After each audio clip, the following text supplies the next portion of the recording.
Big news in the business world. Amazon announcing it will no longer ask job applicants to provide their salary history. The CEO of Women's Funding Alliance, Liz Vivian, here to talk all about it. So how is this going to impact the gender pay gap that's happening at Amazon?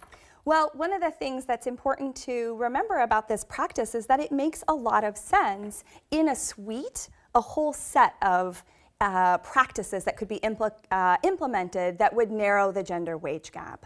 So we know locally we have a gender wage gap of about 76 cents on the dollar. We've been able to narrow that by putting in place best practice solutions. This is one of them, and we think it puts any employer that implements this kind of practice on a pathway. What does revealing your salary history usually mean for a job seeker? How does that work against, say, a female applicant? Well, for any of us who reveal that information, it gives a lot of power to the employer to sort of hedge their bets and say, well, this is what I could pay this person, rather than thinking through what is the value of that job, what do you need that person to do, and how does that fit into the whole scheme of your company? Right. What do you think pushed Amazon to make this decision? Do you think this is coming out of the Me Too movement, or was this just something Amazon came up with on their own? I think Amazon has made some really smart choices in the past few years. Women's Funding Alliance has been working with the Seattle Chamber and a number of local businesses, including Amazon, to highlight best practices that bring gender equity to the workplace. And I know in our experience with Amazon, they know there's no silver bullet to narrow the gender wage gap. There are a set of 12 things or 30 things that any company needs to tailor to their own business practices, their industry, and their talent pipeline, really.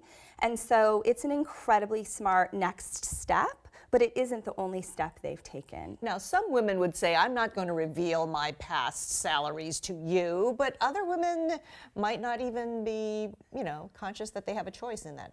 Well, decision. Sure. And when you see it on the form and you really want the job, don't you try to fill out the application completely? Right.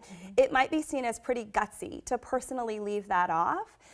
Partly how I think about that is that if this is something we're all experiencing, we could individually find the will to make a different choice. But because we're all experiencing it, that means it's actually a systemic issue.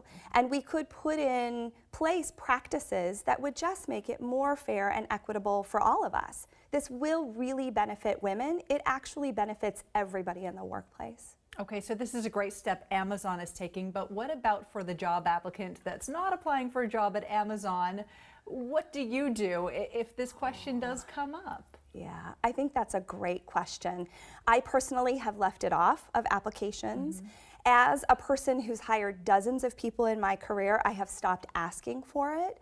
I encourage people to have that conversation and figure out what they want to do, and really put the onus on hiring managers to post the salary range, be really clear and transparent about what you're offering, because that is what you think that job is worth. What about going one step further and saying, there's a law about this? Should we be seeking legislation to require all employers not to ask that? I think that's a really interesting question. We've seen some progress when it comes to large-scale policy in Washington State. Paid family leave was implemented, passed last year, will be rolled out over the next few years.